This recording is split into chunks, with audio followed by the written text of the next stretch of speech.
Welcome to Better by Great Place to Work, the global authority on workplace culture. I'm your host, Rula Amiri, Content Director at Great Place to Work.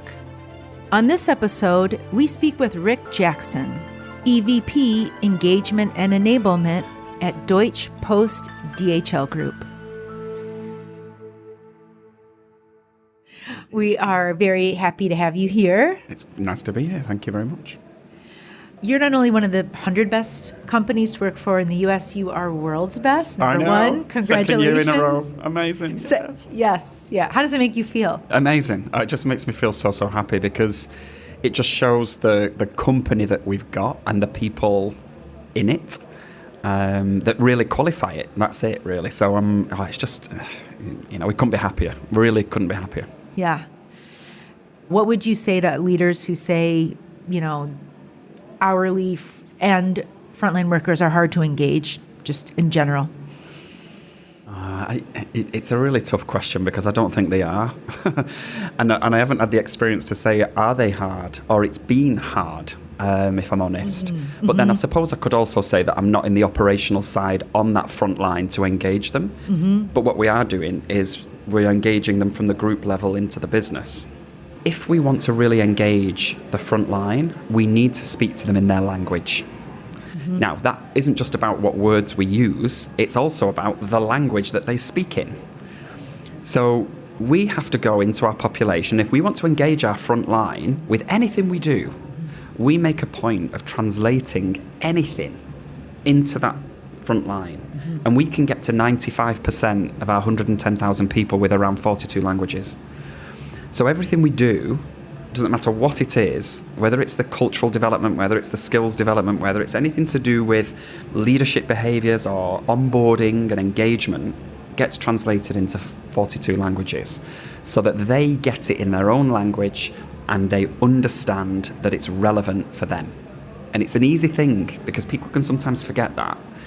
So that's a very achievable... It's a very achievable thing. Yeah. I think the second piece is around the identity of what it means. Mm-hmm. And how do you connect that group to something?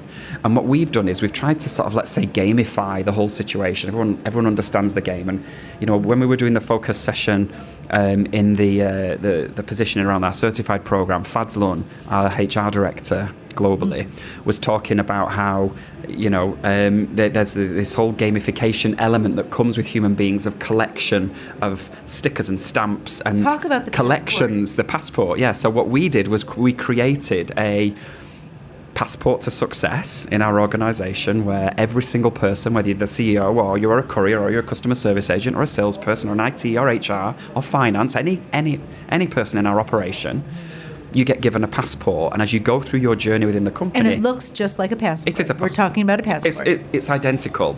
In fact, I can give you a funny story of this because when we first created the passport in 2010, we came up with the idea of it, and we said, well, let's make it real. Let's make a real passport. It looked like a real passport. Well, so we went to the company in the UK that makes the British passports, and the cover is the same cover that we use on passports.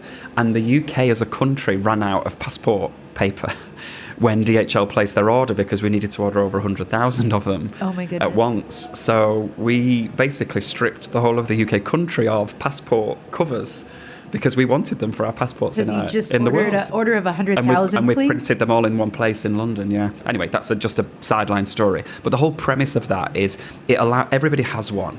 So as you go through your journey, you're collecting stamps of completion. You're collecting, awards of recognition within it. You've got managers of our groups and countries signing it and leaving nice messages once they've finished a program to show how much they've achieved. That creates some form of gamification. It allows people to have an identity, and it allows everybody to have the same thing. So you can compare. You can show people your passport. I could show you mine now. It's in my bag. All the different stamps and stickers, and we carry them around with us. So when I go to a facility, and I could go to work with couriers, and I could go on a courier run, and I could say to him, oh, show me your passport, I'll show you mine. Then we can compare our stamps and what we've got, and it immediately makes a connection to the person on the front line. Yeah. So I sometimes... There's no better icebreaker than there that. isn't. And this is where the connection element for me, it's the comfortability and the connection of that, which breaks all barriers and all boundaries. And for me, that's real, true connection and engagement with our front line.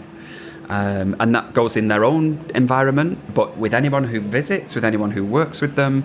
If they meet anybody around the world who works for DHL as well, they have a common discussion point, their passport. And do they always pull out the passport? I mean, is that a usual You could. We could challenge anybody, actually, who if they see a DHL Express courier, could ask them about their Certified International Specialist program in their country. And ask them if they've got their passport with them. Many countries, they carry them around with them in their pockets in their uniform, the couriers. In some countries they don't, because they keep them safe within their environment. But we try and encourage as many of them to keep them with them. So if anyone asks, then you can show your passport to anyone. And I'd challenge anybody to go out and ask them. If they haven't got their passport, ask them about the programme. Ask them about what they do, but make sure it's the DHL Express courier with the CIS logo on their courier shirt, and then you can... they'll have it. Yeah. Hear the story about the colleague who lost his backpack somewhere, and he was most upset about his passport being it was lost. one of our senior executives, actually, who had his bag stolen, actually. Stolen. And in it was... his normal passport, his wallet, his laptop, it's like your life. I mean, sometimes I think to myself, how stupid could we possibly be to carry everything around with us? But we have to. It's the nature of what we do. But the most thing that he was upset about was he'd lost his certified passport, his international specialist passport, because in it is his memories, are his stamps, his comments from senior executives who some have left the business now, and you'd never get your comments back, and it becomes your sort of memento. I think this is a great example because I'm going to make an assumption here and say many leaders might assume, if you're engaging workers, hourly workers, frontline workers, they may think typically it's from manager to employee, boss to employee, which of course there's a large place for that in terms of employee engagement, but you're talking about connecting employee to employee. Yeah. No matter the level, who's managing whom, that's all out the window. So it's connecting your workforce, which results in an engaged workforce. Yes. Versus many employee engagement programs are, how can a manager connect with an employee? Yeah, and it depends on what level of the program you talk about, really, to be fair. So we have many leadership programs where the leader will be facilitating the group. And that generally will be the leader of the people within the group, or one of the leaders, let's say, of the people within the group. So there is that connection. That's a place. That's in the leadership place. But when we start to talk about the engagement side, so if we start to think about our onboarding, I'll just use that as an example. We have a sort of foundation program, onboarding into the hearts and minds of our business. You sit for a day and a half, you get facilitated through what our company's all about, what are our products, what's our network, how big are we in the world, what's important to us, what are our values, how we want you to act and how we want you to behave, and what it means to us in the organisation, how we change the world, how do we connect people and improve lives, which is our purpose, and all the good we do. And it really grabs the emotional element. We want to get to the heart of the people in the business. When you look at that, that's where we have our colleagues facilitating people within the business. That's the part I think gets overlooked. Right. At several companies, it's usually leadership communication only. Yeah, and maybe that, and in some instances it will be leaders, but actually it's more about tenure. So what we want to do is, if we've got new people coming into our organisation, we'd love people who've been in the organisation for a number of years, who have a passion for using their experience, talking about their experience, to stand in front of the group, and we'll give them an opportunity to facilitate. We'll build them up, we'll upskill them to facilitate, to help them through that process. And it's not the easiest thing in the world, and then no one's perfect at this, but it really helps that connection with colleagues in the business. And it's not just leaders standing up in front of it. We're all in the room together.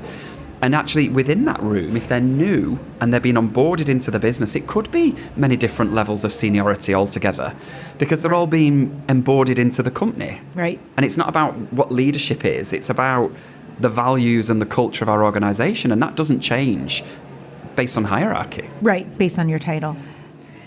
So that touched on purpose, connecting purpose. Ours is connecting people, improving lives. That's, it's a big thing for us. And it couldn't be more relevant, to be fair, in the last few years. Because when you look at our business, and connecting people, improving lives is not just a DHL Express purpose, just so be clear on that. Connecting people, improving lives is the purpose of Deutsche Post DHL Group. So all our businesses, whether it's Deutsche Post, as the German Post, whether it's the DHL Express organisation, the supply chain organisation, our global forwarding or freight business, our e-commerce business, or even our global business services, our back office functions, everybody has the same purpose. The company's built around connecting people, improving lives. And if you think about the best examples is the last few years. I mean, you just need to think about what's happened during the pandemic. You know, we as an organisation didn't stop. Okay, if we were in an office base, which is 30% of our Express business, I'll just talk about Express just as one business. 30% of the business work in an office or in a customer service centre or whatever. They go home overnight. But actually, the majority of our population, their jobs didn't change. Their jobs just got harder. Because we needed everybody to be working. We had to use our bank of engagement we've built over the years to help them through it. Right. We had to protect them. We needed them to have a safe environment that they needed to work in. Because what happened? Everybody started to buy online. So the volume that was going through the network and the way the world was locking down and opening up and moving around, and the way that our network was agile enough to shift, it meant the business literally exploded. So it wasn't just the fact that we had normal volumes with this challenge. We had extended volumes, record volumes with the same challenge.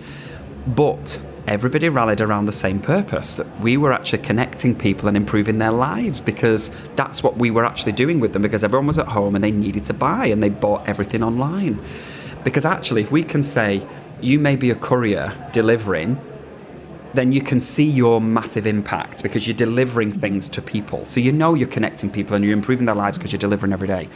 If you're in a warehouse and you're in the sort, and you may be in the middle of the night and it's cold and it's wet and you've still got PPE on and you're sorting the parcels around the network, or you're doing pick and pack in one of the supply chain warehouses, you understand that if you don't do your particular role, you're part of a much bigger cog in the organisation that really is, at the end, improving the lives of the customer and ensuring that we're connecting people, improving lives. Then we understand what your role does. You're not just a picker or a packer. You're not just a warehouse sort worker. You're crucial in the supply chain to make sure those warehouse workers know that. That's it. We're connecting people and we're improving their lives, and they're part of that. And if you remind people of that and you educate people of that and you constantly reinforce it, then they're engaged in the organisation. They feel that they belong. They feel they've got a purpose themselves. What's one way you enforce and remind those workers of that? Through communication, through ensuring that whoever that's communicating through in their facility, in their environment, in their country, talks about the stories, highlights stories of good, highlights employees that are doing a fantastic job, relating it back to our values, relating it back to our purpose. People understand it and they get it, and it's total reinforcement as well as reward, actually. Because just by talking about these things, there's a certain sense of pride that comes with that. And we just want people to walk off from our organisation feeling proud to work for the company, and ensuring that their families are proud that they work for the company. Then we've got the golden ticket. And it's not by, it's not by accident, if I'm honest, and I can be so brazen to say we've gone up the ranks to be the best company in the world to work for, because there's so much that contributes to that. I just long hope it continues and we can build and strengthen that over the course of the next few years. You've been through a global pandemic and operated in nearly every country, and you're the world's best. We've not done too bad. Continue. Exactly.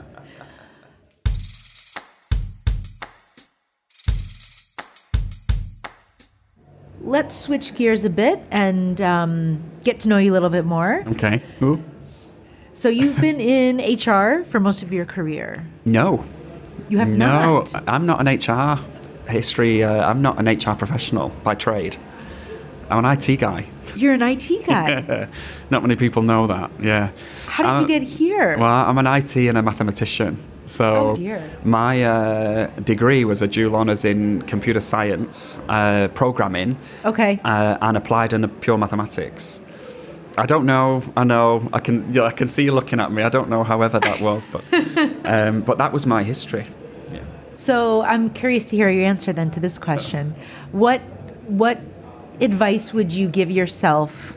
Would you go back and give yourself before you entered the workforce, which is in IT? Everyone else I've spoken with, of course, is in the HR space. So I'm curious. Maybe it transcends. I don't think I'd. Well, if I had to go back and say something, I think I'd just turn around and say, carry on what you're doing. This is going to be the ride of your life. Just get ready for it. But I'm not going to tell you anything about it because you may want to try and change a few things. And I think that's what I'd say.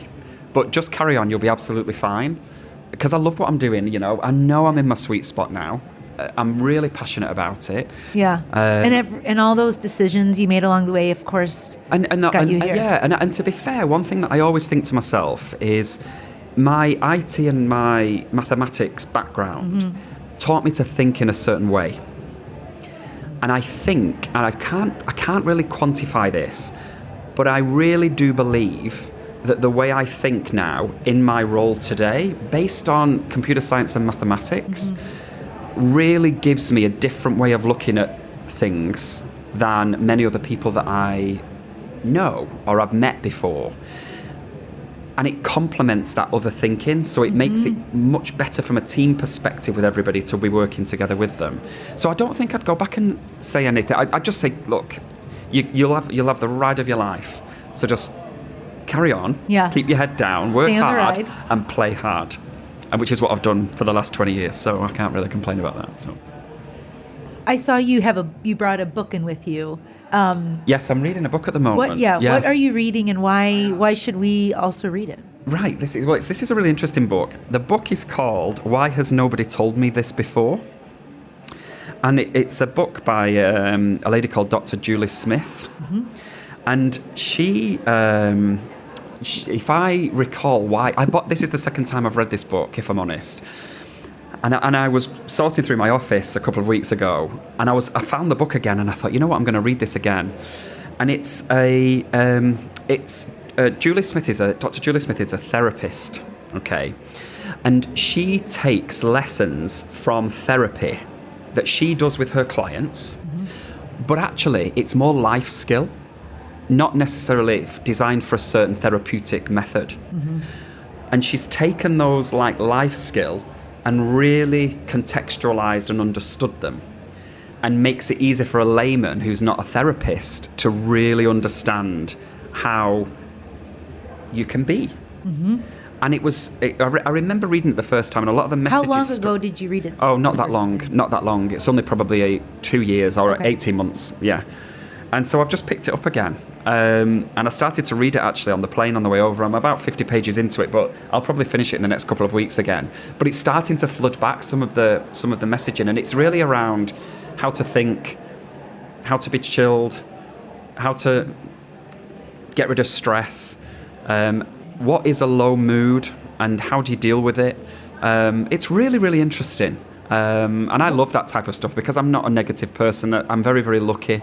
I always looked at the bright side of life, and everything. I find enjoyment in everything, and I'm not overly happy. Don't get me wrong, but you're grateful. And I'm not a pessimistic person in any way, and I'm just happy with life. So what's something that's percolating from the book that you're reading?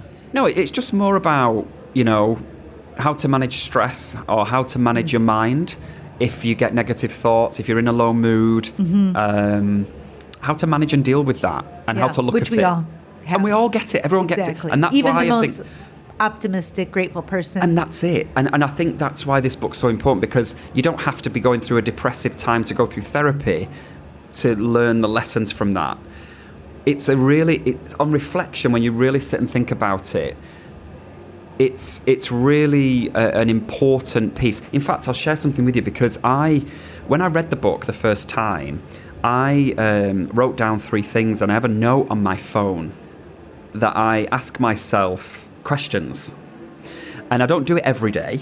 I was going to ask. No. Are you supposed? Is Yeah, the idea I think every the idea morning? is that you do it every day, but don't get me wrong. I mean, Yeah, you're a busy guy. Yeah, and it's not a habit, but I do look at it regularly. I'd say maybe twice a week, 2 or 3 times. Putting a it on week. your phone is a good idea. Yeah, exactly. 'Cause then you can and I'm always pull it looking up. at notes on my phone for different things. And when I find it, I do sit down and think about it. And if I get 5 or 10 minutes, I do think. But I always ask at the beginning of the day, I ask myself, what are the 2 or 3 things that I'm really going to do today? Small things that aim towards my goal or my goals. Whether it's personal goals or work goals. Any goals. Any goals. Life. Yeah. But then at the end of the day, I spend some time to reflect on it. And did I do those 2 or 3 things or not, and why? But also the biggest thing is I ask myself, and this is a really interesting question, what are 2 or 3 things that I'm grateful for? What gratitude do I have, or thankful for things that have happened today? Mm-hmm. Again, it can be tiny things, but it just puts life into perspective sometimes. And I just sit and think, you know what? Life's good, actually. And that doesn't mean to say that bad things don't happen. But you can find the good. You can find some things that can motivate you. Even if you've had the worst day and you're in the lowest mood, you can still find the odd things that can really motivate you. So that's what that book gave me. And that's what I asked. I have it on my phone as a note. So it's that's what Was I'm there reading. a third question? Did you say there were 3 was questions? it. So you the asked one yourself? was the 2 or 3 things towards my goals. The second one was, have I done them? Oh, and then the And then third the third is, one what is are you the grateful thankful, for? the gratitude. Yeah, Grateful for. yeah, I like that. yeah. Yeah. This is along the same lines of mental health and well-being, and you've touched on it. Actually, this is probably your answer on how do you create a sense of wellness for yourself, day in and day out. Is it asking these questions, taking time for yourself? Yes, but I am a huge proponent of work-life balance. Okay, don't get me wrong, I'm away now. I'm in the US and I travel a lot for work, so I'm not always at home. But I'm a huge believer in work-life balance. And when I say that, what do I mean? What I mean is we shouldn't have to be constantly switched on all day. It's not appropriate. And I tell all my team this, all of them, all the way down the organisation. I do not want anybody to come to me and tell me that they don't have a work-life balance because of what we're doing in our team. And if it's coming to that point, you need to highlight it. Now, don't get me wrong, that doesn't mean to say that one day in the next 4 weeks you have to work 2 or 3 hours more extended than what you ever thought you would, and all of a sudden it's a big issue. Because we do have to work and we do have to apply ourselves. And if you want to go further in the world and you want a huge career, you do have to do things like that every now and again. But it shouldn't be constant. You have to have a life. Norm. It's not the norm. Right. You have to have a life. And it's small things that can help with that. So if I'm away, then I don't work because I'm away from home from 8 in the morning until 8 p.m., 9 p.m. at night. I finish at 5. And maybe I'll go to a dinner with colleagues from work, and I don't necessarily class that as work in many ways. But I might also say, okay, I'm finishing at 5. I'm in Singapore. I'm going to go for a walk around the lake. I'm going to go to the Marina Bay Sands and go and have a pot around and go for a coffee. I'm going to go and get a massage in the hotel. I make sure I make time for myself and really stop for 5 minutes and think, I'm going to have the balance here even though I'm away. So that's one thing I do. The other thing which I find super important is, and my team may disagree with me here, but I always try never, ever to send an email after midday on a Friday until Monday morning. Oh, after midday. After midday on a Friday till Monday morning, I try my best not to send an email. Because as soon as I send an email, the knock-on effect of me sending one email, which I genuinely might think is nothing, and it's more selfish of me to get it out of my mind to someone else, Before the it weekend creates a hits. knock-on chain effect, and all of a sudden at 4 p.m. on a Friday afternoon, you've got 5 people doing things that are just supposed to be finishing off the end of their week because they're worried because I've asked a question at 2 p.m. So I do my best constantly to never send an email after midday on a Friday, and definitely not over a weekend. Ever? No. And if I, well, every now and Did again. that hold true during the pandemic? Yeah. Yeah. Yes, because for me, it was about my team ensuring they were with their families and looking after where they are at home. But I think one of the things for me, actually, with this is every now and again, I do send the odd thing.